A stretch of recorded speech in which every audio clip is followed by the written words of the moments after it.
The process of manufacturing aluminium oxide creates large amounts of toxic material called red mud. A plant in Hungary would experience a dam failure at its red mud reservoir and will result in death and pollution in the local area.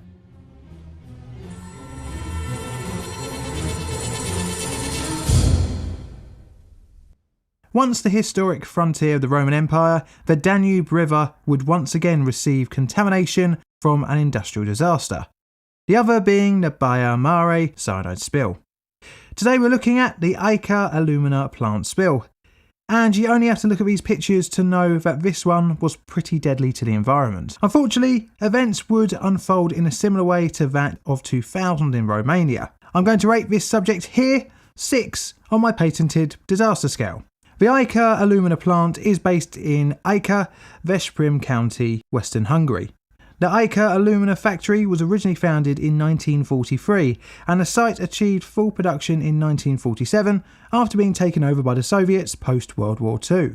The plant was operated by MAL Hungarian Aluminium after the mid-90s privatisation of the country's aluminium industry. It was one of the largest employers in the region and, including its suppliers, provided jobs to 6,000 people. The site used the Bayer process in the manufacture of aluminium oxide. First, let's look at what the manufacturing process involves.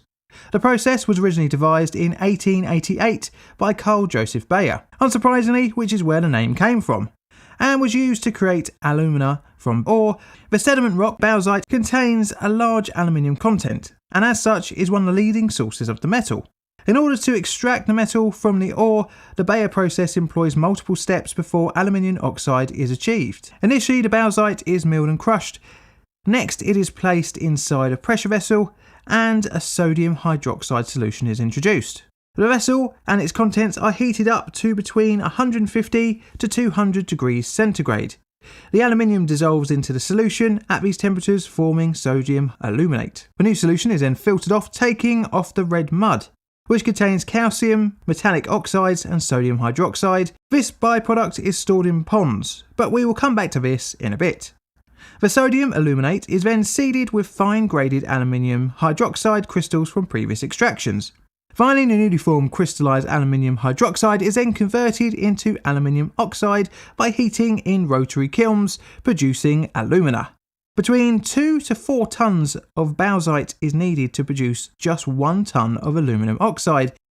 The waste byproduct, red mud, is highly alkaline and has an ingredients list of iron oxide, aluminium oxide, silicon dioxide, calcium oxide, titanium dioxide and sodium oxide. Not only these, but the residues also contained levels of chromium at 660 mg per kilogram, arsenic at 110 mg per kilogram, and mercury at 1.2 mg per kilogram, as measured by Greenpeace in 2010. Because of this, the caustic red mud can cause burns after contact with the skin, and needless to say, this is not good for wildlife if ingested. The plant produces 700,000 tonnes of red mud per year, and by 2010 around 14.5 million tonnes had accumulated. The red mud wastes at Ajka were contained in a number of reservoirs on site, where the water parts of the waste evaporate off, leaving the mud behind. On the 4th of December 2003, the Hungarian Environmental Agency abolished the hazardous classification of the Ajka plant. Thus, MAL's red mud storage facility was no longer considered a hazardous waste reservoir. This meant that inspections of the reservoir dams were reduced, leading to disrepair and reduced chance to catch any issues with the structure before it led to failure. Even though the plant was now considered not hazardous, concerns were raised about the plant's dam locally.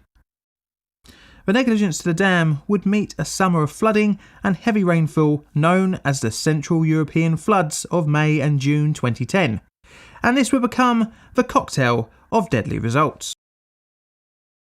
This leads us on to the 4th of October 2010, and reservoir number 10's dam failed on its northwest corner. The failure caused a hole in the dam 50 metres wide by 22 metres high. The breach released around 1 to 1.8 million cubic metres of strongly alkaline liquid red sludge. A surge of a 1 to 2 metre high wave drowned at least 10 people as it engulfed nearby houses. Initially, 40 square kilometres or 15 square miles of land was affected by the effluent, staining all within its grasp with an orange-red pigment.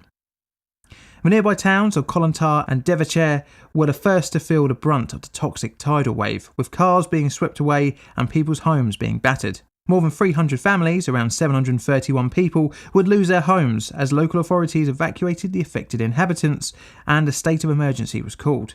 Due to the caustic nature of the spill, 406 people needed urgent medical care, of which 120 were severely injured. The effects were mainly burns due to the fluid permeating the victims' clothes. Scarily, the full effects of the burns could take several days to show on the victim's skin and could lead to deeper tissue damage if untreated. The red mud contaminated local agricultural land, permeating the soil. The flooding eventually reached the Markol River via the Torna and by the 7th had reached the Danube. Croatia, Serbia, Romania, Bulgaria and Ukraine all enacted emergency plans in case of pollution to their sections of the Danube. Immediately, Mao released a statement claiming the effluent was harmless and, trying to downplay the release, only claimed around 300,000 cubic metres had escaped. The company claimed it wasn't their fault and it was natural processes that were to blame. Even on Mao's best case prediction, in comparison, only around 100,000 metres cubed of cyanide contaminated effluent was released in Baia Mare. In addition to this, the company also blamed the past communist governments who had originally built the dam, because why not? As part of the early attempts to stem the flow, emergency workers poured plaster into the Markol River to try and bind the sludge, preventing it from travelling downstream. On the 5th of October, one day after the breach, the government ordered the plant to cease operations and to rebuild the dam. By the 12th, the temporary stone replacement had almost been complete, with further flow control dams planned. The company started the plant back up on the 15th under government supervision. The path to remediation would take several years and over €100 million. Around 145,000 people would work on remediation in some kind of capacity. A year after the disaster, normality had started to return, with 112 houses built with state support. To try and spare a catastrophic disaster in the Danube, attempts were made to try and neutralise the alkalinity of the water in the Torna and Markol rivers. However, vegetation along the banks had all died. As much toxic sludge as possible was removed from the affected areas and returned to proper storage. The MD of Mao and a number of other company workers were arrested and charged with criminal negligence, although like we've seen before on this channel, they were released after charges were dropped. By 2013, Mao had gone out of business, with the Hungarian government completely taking over production on a gradual basis. The speed and relative low cost of the construction of the replacement dam hints that Mao could have easily prevented a disaster if a proactive approach to maintenance was employed. I hope you enjoyed the video. If you'd like to support the channel financially, you can on Patreon from $1 per creation. That gets you early access to videos and access to future votes.